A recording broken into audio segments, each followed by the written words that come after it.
Welcome to WFW's Transport webinar series, which is a collection of 8 episodes covering the key topics in aviation, maritime and the rail industries at the moment. Today's webinar is the second of 2 episodes covering rail, and we will be discussing private investment in rail. Before we start, a couple of housekeeping notes. Please note that participant video and audio have been disabled to minimize interruptions. If you would like to pose a question or a comment to any of our presenters, please use the Q&A function, and we will either write a reply or respond during the Q&A session at the end of the webinar. Alternatively, you can contact the speakers directly following the event. Please note that the webinar will be recorded. I am Frederik, partner in the Asset and Structured Finance Group and based in Frankfurt. I'm joined by Camille Brunel, a partner at RIVE Private Investment and in charge of asset finance. Being a professional equity investor specialized in transportation and industrial assets for 5 years, he spent the previous 12 years in investment banking, notably in structured leasing on tangible assets at Société Générale and BNP Paribas. Camille graduated from HEC Paris. Phillip Hyman is a managing director at DC Advisory in the infrastructure, M&A and debt advisory team. Phillip has led transactions across the rail sector, including several passenger procurements for Rockrail, the refinancing of Beacon Rail and the acquisition of Hector Rail.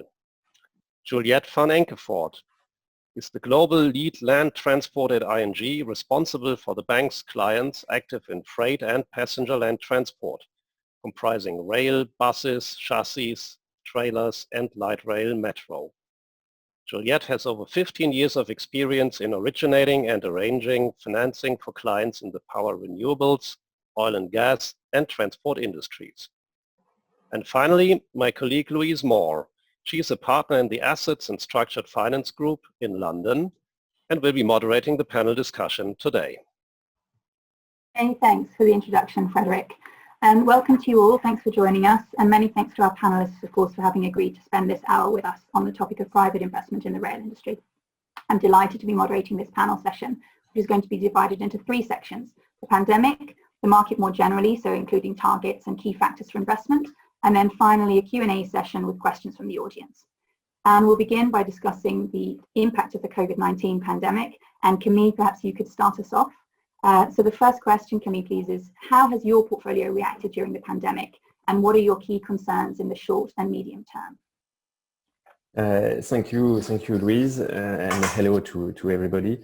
Overall, our portfolio is performing very satisfactorily.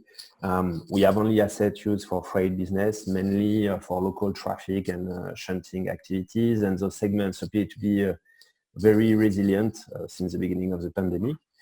While some industry segments like the automotive sector impacted negatively the traffic, shipping activities between Asia and Europe were not so affected after May, and it helps maintaining a good level of activity in our segments. In the short term, we remain very careful on the financial capabilities of our clients, and we are constantly discussing with them to anticipate any cash difficulty. And for the medium term, our main concern clearly is the length of the crisis, its depth, and its consequences on the investment cycle. The European fleet of locomotives is very old, and there are huge replacement needs, especially when considering the environmental urgency. But the crisis and the cash pressure on the operators might postpone some investment decision from them, either through acquisition or leasing. Thank you very much. And Phillip, as the advisor on the panel, what is your view? I think, as Camille said, the sector has fared very well when you compare it to other transportation subsectors and demand-based passenger airports, toll roads, etc. Rail has favoured significantly better. I think there is a thesis that exists in the horizons and the more pessimistic mindsets that says there is an impending recession globally that will impact international trade flows, which will undoubtedly at some point impact rolling stock, whether that's freight or it's actually, and whether it impacts locos or actually just impacts wagons, it's still TBD. And the news yesterday is very encouraging generally on an economic level, and hopefully that means that actually those impending rain clouds are potentially mitigated somewhat. I mean, I've spoken to investors who are worried about the future of passenger rolling stock in that people working from home is going to mitigate the need for such extensive capacity. I'd argue, people will probably still work Monday, Tuesday, Wednesday, or Wednesday, Thursday, Friday, or Tuesday, Wednesday, Thursday. Mm-hmm. Wednesday will be a day everyone works, and therefore the peaks will still need the capacity, whether or not they're used on a Friday or a Monday is somewhat irrespective. So I think that, the rail sector is favoured extremely well, and that's actually, I think, caused an influx of interest in the rail sector vis-a-vis other transportation sectors. Mm-hmm. Thank you. I mean, I think that's right. If it's all very well if people are travelling less, but if the vast majority of people are still going to work on Wednesday and they have to be there at 9 o'clock, that doesn't really help you in terms of the number of trains that you actually need to be running. Thank you. And Juliette, from a banker's perspective, how have you seen the market reacting to the pandemic? Yes, Louise. Well, actually, I echo most of what has already been said by Phillip and Camille on the freight market. And with regards to the passenger market, we do take comfort from all the national governments continuing to support the public transport companies by, for example, compensating for losses by the pandemic and by revising the concession and franchise schemes. Thank you. Thanks. I mean, obviously, we've seen significant government intervention over recent months. The falls in passenger numbers have been absolutely unprecedented. I think at one point we were talking down to 5%, certainly on the UK network, 5% of normal traffic. And in terms of the longer term strategy, how is that changing as a result of the pandemic? Or are there sort of other factors that weigh more heavily? Juliette, if we could start with you, please. Yes, no, sure. Well, actually, our strategy is not so much changing due to the pandemic, but it's actually moving forward faster in, for example, embracing the bank's focus on sustainability and digitization. With regards to sustainability, whilst the pandemic may in the short term slow down certain rolling stock replacement investments, like electrification of the diesel bus fleet, it may at the same time result in a quicker phase out of all the generation assets due to reduced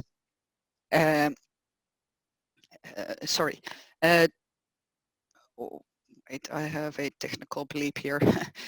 Due to a reduced transport demand, but as long as national and EU support schemes remain aligned with the Paris Climate Agreement, the needed investments will follow. And alongside such decarbonization trend, we're also dedicated to support our clients with sustainable financing solutions. The same goes for digitization, which is taking a move forward at an individual level, is all working or shopping from home, as well at an industry level, with the front runners in the transport industry implementing numerous digital tracking solutions with all the related data-driven applications. We aim to support our core clients where we can by, for example, knowledge sharing on blockchain, as well as by introducing our innovation lab output, like invisible tickets, which is a proposal for the public transport sector. Today, as a team and as a bank, we're organizing ourselves agile. This in order to stay in sync with changing customer behavior and increasing regulations. Thank you, Juliette. It's very interesting. And from your point of view, Camille, what are you seeing in terms of long-term strategy? How is that changing, or what is it changing? I could make it short. It won't really change anything. At RIVE, we have across all our asset classes a very long-term approach, and that's the first reason why we invested in the rolling stock sector. It's because we have a strong belief in the long-term interest of this asset class. And clearly we want to bring more long-term financial resources to the sector, especially to sustain the investment needs of the operators, the renewal of the fleet. And what the crisis has shown, it's that our approach was actually right, at least so far. The sector has demonstrated a very strong resilience in the crisis compared to other sectors. And clearly rolling stock assets will be more than ever key transportation mean in Europe, and I think it's validating our strategy in the long term. Thank you, Camille. And Phillip, what are you seeing from an investor point of view? Are you seeing something similar? What is your view in terms of long-term strategy? I think it's fair to say that long-term strategies inherently haven't changed. As Camille said, they are long-term, and people do factor in various macro kind of theses in their assumptions. I think it would be remiss for us to say there has been a macro event that was completely unprecedented, that no one ever envisaged happening, that has happened. And whilst the rail sector has been very resilient, I think it will be a key diligence area going forward. I've not done an airport transaction for the last 8 years or so that an ash cloud hasn't been cited or a terrorist activity cited in every diligence suite. What happens if? There will be a what happens if there is a pandemic again, and that will be a focus of people's diligence. It's not to say they won't invest and they won't continue to deploy capital in the sector, but it will be something that we are talking about, I think, for decades to come. No, I'm sure. Yes. Moving, I think, to a sort of a more specific question, although appreciating you can't necessarily go into specifics.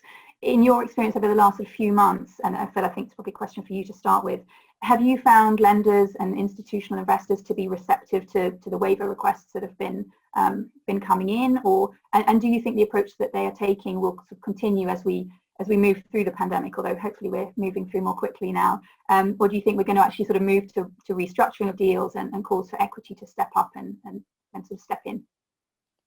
So look, again, as we said, the rail sector has been very resilient. Where there have been waiver requirements needed either preemptively or to address specific concerns, lenders have been very constructive and collegiate in their approach to those waivers. I think, as expected, banks who favour relationship above and beyond everything have been the most flexible pools of capital in that regard, with private placement institutional investors also being flexible, but having some more focus on the regulatory impacts of a weakening credit proposition. Bondholders have been far less flexible in their approach, but obviously they're far less deployed in the sector than other capital providers. The very clear thesis is the pandemic will be over, and there will be some level of normalisation.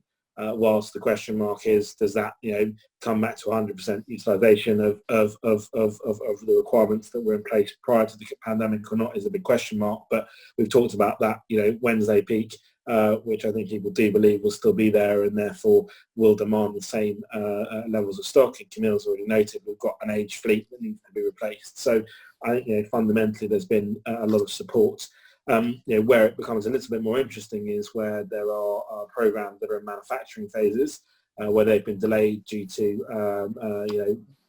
lockdowns and restrictions on manufacturing operations continuing, and where LDs have not necessarily been constructed to withstand the time periods that are in question today. And there, I think it's not necessarily equity injections, but a bit more of a blank piece of paper approach to how funders, both equity and debt, along with manufacturers, can work to feasible solutions, because the demand is there for the end product, and it's just about supply chains being impacted in the short term. Thank you. And Camille, what's been your experience? I think I have to be very careful. Some of our lenders might be hearing, so I will say first. I think we have to thank our lenders for across all of our activities, because it's a unique experience. It's not a good one, but it's and we need their support. I think for us, we didn't encounter really significant issues. Basically, most of our activities are very resilient through the crisis. Shipping was performed more than expected. We have helicopters, locomotives, so that was not so much affected by the crisis. And some other of our activities are not leveraged at all. So we are more or less in a more comfortable situation than others. Still, we saw that lenders were actively supportive, but still they remain cautious. They ask questions, they want to understand, which is obviously legitimate. But so far, I think I can thank them. Yeah. Good, that's good to hear. Thank you. I think what we are hearing and sort of from previous sessions also is that obviously lessees rather are making requests across the board for accommodation, for rent reduction, for deferrals, that sort of thing, but that it isn't happening to the same extent as it is perhaps in other sectors like aviation, and that does seem to be having for lessors, it seems to be having a sort of impact on the kinds of waivers and requests that they may need to make of their financiers. And I think it's very clear that the impact on the industry hasn't been as extreme as it has on aviation, for example, or as on maritime crews. So I think that's very, very positive. And as you say, it does seem to be a very resilient market. I think that's something we're hearing consistently. Thank you. Okay, so we'll move on to the next segment of the seminar, which is to discuss the market more generally. So again, if we could start, Phil, with you and the advisor perspective. A few questions in one on this one, but sort of the main overarching question is, do you see the market as being open to new business, or is the focus more now on sort of management of existing portfolios and business? So are you seeing deal flow, and if so, what's the focus, where is it, and what sort of changes are you seeing in this pandemic phase from what we were seeing pre-COVID in terms of the pricing or structure or security or so on? Sure. So I think the equity focus through the pandemic, actually creditors' focus through the pandemic, and the initial months was to reassess and look at their portfolios to establish where there were issues and resolve those issues as quickly as they could. And we saw that come to some level of a plateau towards the back end of the summer, and the markets have been very, very open since. We've been executing a number of transactions in various subsectors within infrastructure, but also in rail. I think we noted that credit spreads widened quite significantly through the pandemic, but have actually now come down to pretty much pre-COVID levels. And I've not looked at them, sort of the indices this morning, but I'm assuming that we might actually be inside them with the notice of the vaccination yesterday. I think that that has that's been boosted by the amount of liquidity that was raised and effectively assigned to infrastructure and transportation pre-pandemic. That has not gone away. I think we did and we do kind of have on our radars a concern that if there is a more widespread spread recession, banks will need to provision capital, and that may then cause a weakening in appetite across all sectors that they are invested in, and somehow pollute the rail sector. But we haven't really seen that as we expected to, and we're seeing provisions from banks that were set in place earlier in the year actually come off somewhat, and therefore that thesis has probably been put to bed somewhat again by the news yesterday. So I think we are seeing huge amounts of liquidity. There's a bit of a flight to quality to asset classes that have performed well, and as we've noted, rail is one of those. And terms and conditions continue to be more and more, for want of a better word, aggressive, but they're borrower friendly, they're flexible structures, and there's not been the kind of shift in non-financial terms or non-economic terms, I should say, to become more lender friendly, as we saw post-global financial crisis, for example. So we seem to be back on track, if you like. Thank you for the rail pun. And Camille, as an equity investor, what is your view of the current sort of status of the market in terms of how open it is and what people are looking for? First, I will confirm what Phillip said about equity investors. The first 6 months from, let's say, March to September, we clearly put a high priority on portfolio management, trying to understand the situation of each and every client. We have clearly put more emphasis on detecting early signals of potential default. We have exchanged more than ever with our clients. But then I think after September, things are starting to be a bit more normal. Clearly, the deal flow has slowed down a little. There's a bit less opportunities. Their opportunities might be a bit more difficult to transform into a transaction. Operators are taking their time. Clearly, they are the first one. They are in the first line. They are suffering from the crisis. They have no visibility for part of their businesses. and they postpone some of their investment decisions. And that's where we are stepping in, because we are basically financing their investments. And so let's see. But I think we are quite optimistic that it's moving to a normality. On the lending side, it's not easy to draw a conclusion yet. We see some little tightening in terms of conditions, but really little. I'm not sure it's linked to what is happening to the rail industry. It might be just because of the global crisis, exposure to other asset classes. Banks that have huge exposure on the aviation side clearly might have financing constraints internally. And I think it's more less so on the pricing side. It didn't really change so far, but more on the security side. Here and there, we have seen some increased tighter covenants, some lower LTV, not by much, but still higher deposited requested. So that's a trend. Whether I don't think it's linked to the rail industry situation. Mm-hmm. Thank you. Okay. I mean, I think it's clearly very positive.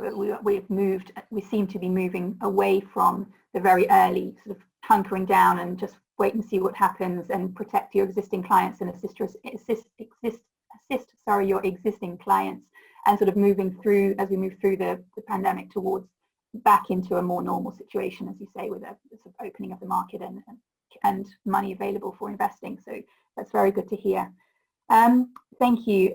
So my next question is related really to the sort of the factors that go into your investment decisions. So Juliette, if we could start with you, to what extent are you focusing really on the industry behind the rolling stock when you're making your decisions? So in terms of the usage of the assets or the sort of current levels of oversupply of freight locomotives, for example, how much does that play in your thinking?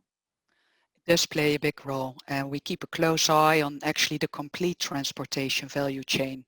And so including shipping, seaports, road and air traffic, through our integrated transport logistics approach at ING.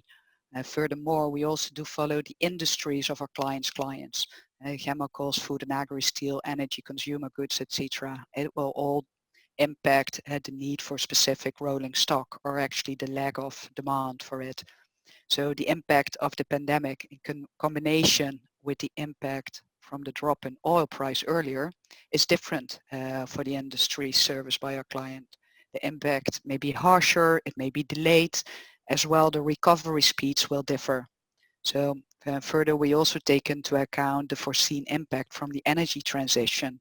In the transport industry, there's the transition from mainly fossil fuels to a growing share of renewables entering the energy mix. Thank you. And we're going to come on and talk a little bit more about the environmental aspects of it next, so thank you for that. And Camille, what is your, to what extent are you focused on sort of the industry behind the assets? Obviously, when we buy assets, we always analyze the end user market, the specific segment. For each segment, we can see different cycles, short-term, mid-term, etc., and various trends. Clearly, we saw a decrease in coal transportation, increase for containers, etc., etc. But our approach is more global, it's more micro. Basically, we are investing in the transportation sector in Europe, and we are taking a step back to say, okay, for the next 10, 15, 20 years, what are the trends? There might be in the short term a drop in demand because of the crisis, because tomorrow it maybe just because there will be less cars sold to the market, or a transition to renewables, so less coal to be transported. But our focus is clearly long-term trends, and I think there, if most goods can be conveyed by rail in Europe, which is a major advantage for the sector, and that's why we are investing in it. The question is maybe more whether the infrastructure enables an increase in rail traffic in the years to come to sustain that demand. Because if you don't have the proper offer, the demand will sit there, and you need an infrastructure, you need good assets. And here it comes to also public policies, and it goes beyond a simple market analysis. It's a wider problematic. Thank you. Thanks. And Phil, can I ask you your view? Sure. So I think it's extremely important to focus on the markets into which rolling stock is effectively providing a service to. But one inherent benefit of rolling stock is its versatility, diversification possibilities, its geographical sort of ability to move around. And therefore, I think it's important to look at a macro level. But I think, if you focus in on one specific sector, and I think what we've seen time and time again within rolling stock is, the economy has evolved and moved on. But I think, there has always been a need to transport goods or people. And therefore, I think it's much more about the macro elements than the specifics of individual industries. So it's about what else can the rolling stock be used for, as well as what it is used for. Thank you. So sort of very much looking ahead to the future and to the flexibility. Thank you. And in terms of ESG considerations, which obviously is a huge discussion point, not only for rail at the moment, but just more generally in terms of investment and lending, how big a part do ESG considerations play in your investment decisions? Juliette, if we start with you, and how do you see the shift to climate neutrality affecting your business and the market generally? Okay, well, environmental, social and governance considerations are completely incorporated into our bank's core processes. They're part of our individual KPIs, they're part of our commercial strategies, as well as our risk decisions today. So this is a simple response to societal and regulatory pressures to sustainalize, a trend which is clearly here to stay. And the recently published taxonomy for the rail industry, so the classification criteria for sustainable activities, is helping us big time to determine our strategies with setting smart targets, etc. Thank you. And Camille, is it a consideration for you, the ESG side of things? Sorry, I think you're on mute. I mean, it would be difficult to say no, it's not a key consideration. Obviously it is, it's a major consideration for us due to the nature of our investors, of our business and our strategy. We focus on the long term, and ESG topics are by definition long term. So clearly today ESG is embedded in our decision process from investment to portfolio management until divestment. So we dedicate a lot of our resources to the rolling stock sector, as we believe this sector is and will be a key driver to lower drastically our global impact, and that's part of taking into consideration ESG matters. Rolling stock is clearly a transportation that has a very low impact compared to other transportation means, and I think this point is really important, is in comparison to for some type of locomotives. The technology is already there to improve things further, contrary to aviation. Aviation is facing a tremendous challenge because this sector needs a technological revolution. Rolling stock doesn't. We don't need any technological revolution to change things in Europe in this sector. So, but once again, the key is will be the availability of the infrastructure. It's fine to have good assets, but you need to put them somewhere. And contrary to aviation, here we need tracks available to transport people, but also goods, and more than ever, I should say. So we need clearly higher public support for the sector. Thank you. And Phillip, in terms of what you're seeing on the advisor side, is this something that's key for your clients?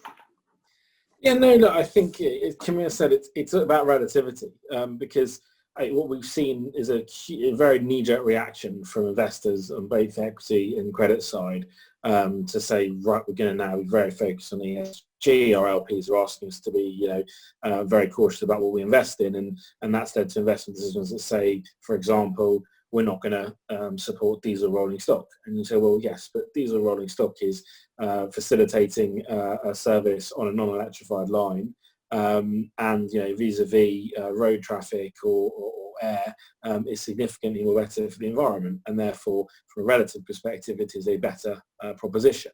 And the knee-jerk reaction has resulted in a lot of investors saying, right, we just don't do that. But I do hope and expect over time that people will start to be more involved in their decision making around ESG, and actually acknowledge and identify areas where there may be investments which are not considered to be green, but they are relatively a much more friendly to the environment solution that actually is significantly beneficial. So I do think that, to Camille's point, infrastructure advancements will allow for there to be more green solutions, but there will inevitably be areas within the network that won't be electrified throughout Europe, and that has to be understood to make sense for those geographies.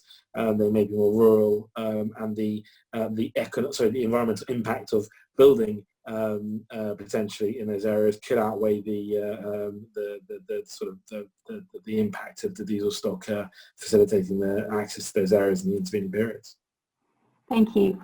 Yes, and I think it's about that sort of nuance, looking at it all in the round, isn't it? It's not just saying this is a green asset. It's, is this cleaner? Is this a better option? And in many cases, or in some cases, certainly refurbishment of an older asset, which is potentially better for the environment than buying new, even if the new asset is, if you look at it in isolation, is cleaner. So I think it's important that we sort of keep an eye on the fact that there are degrees of green, and greener is still better than not. But it's good to hear all of you saying that it's becoming such a key aspect of your decision-making process. Thank you. And obviously, as Juliette mentions, the classification from the EU should help now in assessing the impact of the rail assets that are being financed. Just keeping an eye on the time, but to come on to a more general question again, and Phil, if we could come back to you on this. What do you see as the outlook for rail investment and lending amid the potential global downturn we touched on previously, and also the current trends in the sector? So thinking about things like liberalisation of the railways in France, obviously the franchise review which is going on in the UK for some time now, multiple procurements which are happening in the German market, so a lot going on. So what is your sort of general outlook? So I think if we are thinking that there is going to be a global recession, I think coming back to the point I raised earlier about banks making write-offs in sectors outside of rail and infrastructure more generally, impacting their balance sheets and their ability to lend will have a knock-on impact, and that will create some level of a credit crunch. Again, the news yesterday hopefully mitigates that and means that we can move on beyond the pandemic, and the future still looks very bright, I think, on a macro level. So I think that's something to be noted. I think generally we are and have seen for some time a influx of capital, a flight to quality to infrastructure, and again the sector has fared very well through the pandemic, and is that results in more liquidity coming to the sector. I think if you look at the wave of capital that has been raised for infrastructure, that needs to be subdivided within infrastructure sectors, energy and power, one of them being transportation. The transportation sector was historically, I think, overweight airports, and that was something that investors were already trying to move in some way away from, and through the liberalisation and opportunities for private investments within rail in the UK and throughout Europe, that provided an avenue for them to deploy capital.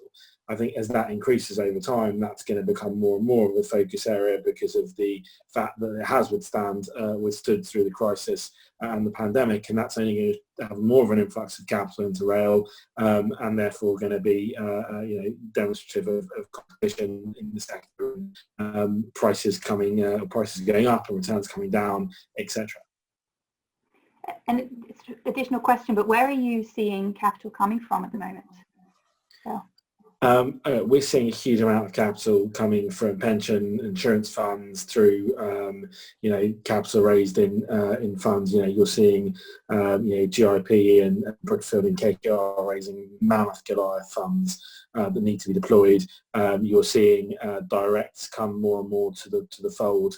Pension funds like APG, I think it's one of the largest pension funds in the world, starting to focus on direct investments and recent investments into the rail sector and transportation sector in toll roads and airports as well have been demonstrative of that. that more and more direct investment is going to continue, and that capital comes in material size.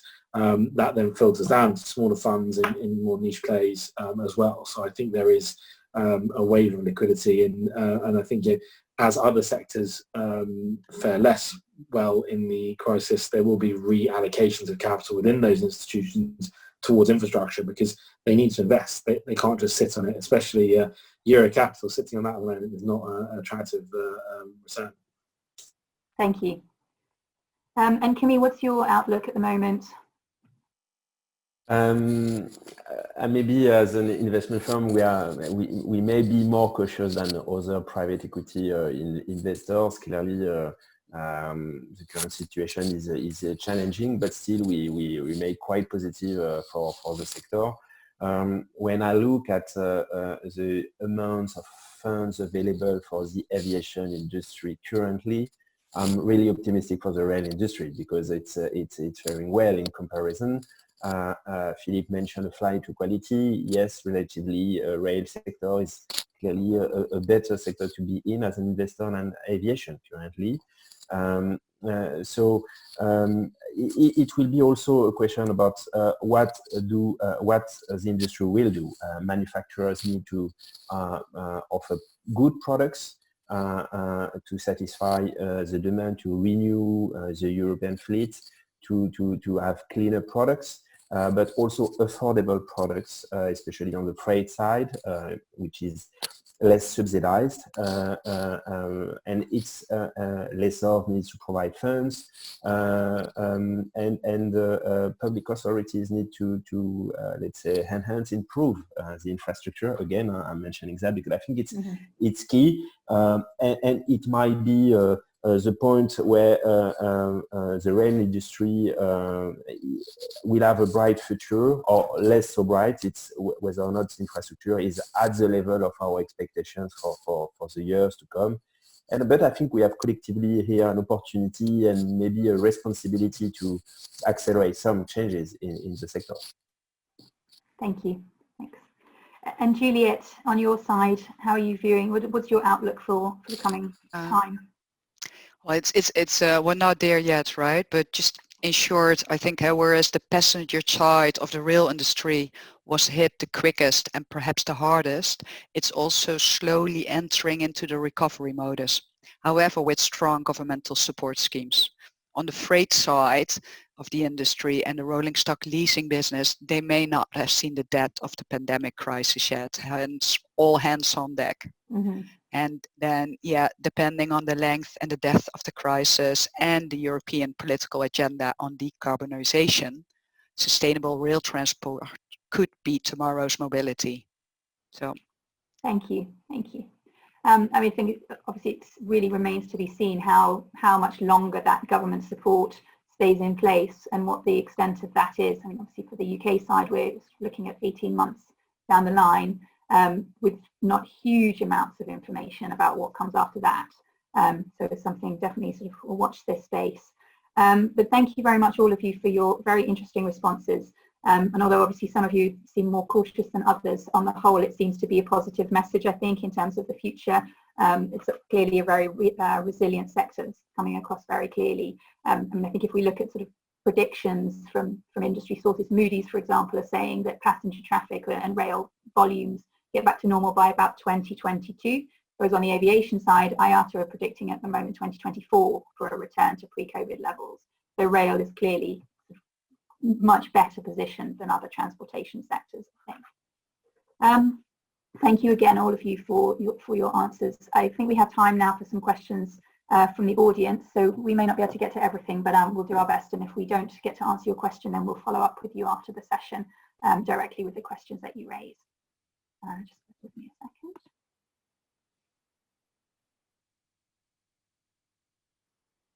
Okay, so first question. Camille, question for you, please. What do you think will be the key themes of the coming months? So are we talking about consolidation? Are we talking about restructuring? Are we talking about completely back to normal now we have a vaccine? How do you think this is going to look? Back to normal. That's maybe the primary focus. At least people will try to be positive and try to achieve this result, or to have that in line. Focus on the business. Try to get new contracts. I'm talking for operators. Clearly, in terms of consolidation, we might. It could go further. It's in any crisis you can see a consolidation move. Usually, the question is at what level. For what I know, freight operators are very fragmented. They were not so profitable before the crisis, and consolidation was already a need, and I think it could be healthy for the sector. On the other side, on the lessor side, there's not a lot of players. I think enough, but not a lot. And we will face a double challenge. We will need to support our clients through the crisis, maybe through this consolidation process as well. And at the same time, we will need to support the investment of the sector. So that's, I mean, just talking about the lessor side, what could be the life tomorrow is to have financial means, but also discussing with the manufacturers on a new product, on renewal programs, stuff like that. And I think, yeah, and hopefully life will be back to normal. 2022 is okay, I think. Yes, fingers crossed. And Juliette, what do you think will be the themes that are coming? Yeah, I think all of the above. Will probably see some restructurings, maybe not as strong as a full restructuring, but amendments needed. And yeah, consolidation is also healthy every now and then. I guess we've already observed the open access market, some consolidation, which was mainly driven by the crisis, opening up the possibility of taking over weakened companies or driving forward market entries. Whether in the end how we go back to normal, I guess it will be the new normal. I don't think we need to expect to go back to how it was in January and before, but I'm really looking forward to what it's going to be in a couple of months, and we'll take it from there. Thank you. Thank you. And Phil, what do you think will be the key themes that we're looking at over the coming months? No, I think the coming months is going to be much of the same, but I do think, consolidation is something that will continue to be a key theme going forward. Noting liberalisation across Europe, and that does lend itself to synergies created through consolidation, and the investments in smaller fleet procurements will undoubtedly make sense at some point to consolidate. I think there's a lot of opportunity there, and that wall of capital that I noted before will be able to support that as well. Thank you. And a second question we have is, what are you seeing in other sectors which may have lessons for the rail sector? Camille, if we could start with you on that, please. That's a good question. The good thing is that we are investing in multiple sectors. As already mentioned, we are investing to some extent in the aviation industry, in helicopters, locomotives, and a lot of other assets. I could draw a comparison with the aviation industry, and just talking about the leasing business. From what we see, the leasing business in the locomotive segment is clearly underdeveloped if we compare that to aviation industry, but also other industries. As I mentioned, the European fleet is clearly very old, more than 20 years, and even more than 35 for some segments.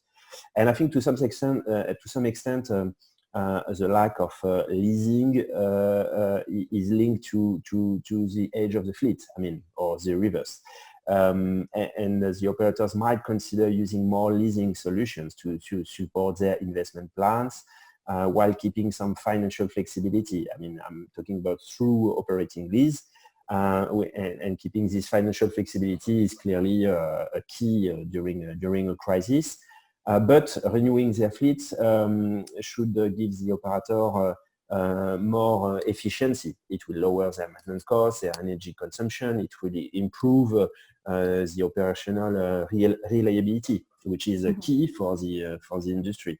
And for that, they need to invest. They need financial means, and I like working with the banks, but the banks are not providing this level of financial flexibility. And clearly, the aviation industry has improved a lot compared to 20 years ago because of the leasing product being more widespread in the industry. Thank you. So, yeah. Phil, and you're also obviously working across various sectors. What are you seeing in those other sectors that may have lessons for the rail industry? I think what we're seeing more and more is across a number of subsectors with infrastructure is, as I sort of talk about that consolidation play, a movement away from some of the restrictions that a classic asset-backed finance or project finance structure would put on a borrower, and think about from the credit side. And we're seeing more and more corporate style flexibility to allow for consolidation to take place within borrower entities.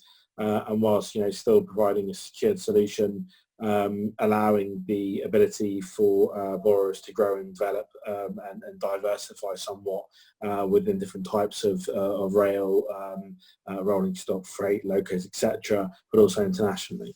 And I think that we'll see more and more of that come to the fold as borrowers need that flexibility and as platforms are created. Thank you. Thank you. We have quite a few questions coming in now. If you just bear with me a second. I think this is a question for Camille. So despite the crisis, the demand for renewing old fleets is here, but what is your view on the limited capacity of European manufacturing to fulfill this demand? It's just my opinion, and I'm not a specialist of manufacturers, but what we see is the manufacturers may have put more emphasis on manufacturing new product for passenger market, and I can understand why. It's a subsidized market. It's maybe compared to the freight operators that lack maybe the good financials to buy their products. And they may have not developed enough their capacity to produce those kind of assets, and that's a problem. And clearly, if they are part of the solution to renew the fleet in Europe, and I think this market, this renewal market, is actually a huge market from a manufacturer's point of view. So in my view, some of them are trying to address it, but and we start to see a bit more products. We have more discussions with manufacturers on their current and new products. So I think it's a positive sign, but clearly there's still some space to fit in. To satisfy the demand for new locomotives.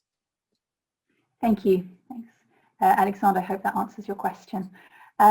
Second question we have from the audience is how banks and investors are very focused on green aspects. How do they react to the fact that the underlying end user market, which is performing the best right now, are petrochemicals supported by packaging, so for food, medical examples? I think, Phil, if you could perhaps take that one. Sure. So, I mean, if I understand the question correctly, you're thinking more of, not necessarily the green or ESG credentials of the rolling stock itself, but actually the green credentials of the end users and the impacts that they're having on the environment. I think, we're in very early stages of this ESG journey, and as I noted earlier, there's a knee-jerk reaction to exactly what investors and credit providers are uncomfortable doing. I think it becomes kind of a bit like KYC of your customer. At some point you've got to draw a line and take a view of what you will and won't police. There have been already. We've seen coal wagons be in disrepute and people not wanting to invest in anything that's anything close to a coal wagon because of what the coal is being used for. We're seeing we're seeing a lot of that impact on other areas in the supply chain of oil, for example, in other sectors. So I think there is always going to be a focus where it's clear and obvious. But I think, as you move into less and less clarity as to whether or not a sector is impacting the environment detrimentally, it's going to have less of a kind of impact on investment decisions made to rolling stock, which in some ways is suited to that supply chain. Thank you. And Juliette, what's your view on the green question? Mute. You're on mute, Juliette. Thank you. Okay, this is better, I think. I think from our point of view, indeed, we do look at what do the wagons, for example, transport, but it also depends on what area is it and what are the alternatives, and perhaps where we do as a bank have a quite strong view on the coal industry as such. It wouldn't extend at this moment to petrochemical industry whatsoever. But you do look at the total package and the market they operate in and the alternatives in place. So I hope that gives a bit of a view how we would look at that aspect of green wagons. Thank you. So it comes back a little bit, I think, to what we were talking about earlier about it may not be perfect, but it may be better than your alternative. Thank you. Okay.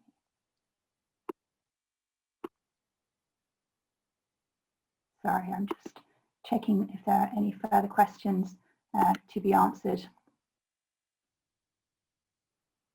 I think I don't think we have any further questions for now. So I would like to thank everyone for the interesting questions that we've had, and again to the panelists for their very insightful responses on this. Thank you very much for taking part in the webinar. I hope it's been useful. And I would like to hand over now to Frederik, please, for the wrap up. Thank you to all of our speakers, and thank you to you, our audience, for taking the time to join us today on our discussion about private investment in the rail industry. If you have any further questions on today's topic or anything else related to rail, please feel free to reach out to myself or any of the speakers directly. If you dialed into the webinar, please email events@wfw.com so we know you attended. Tomorrow you will receive a follow-up email which will include a short feedback survey.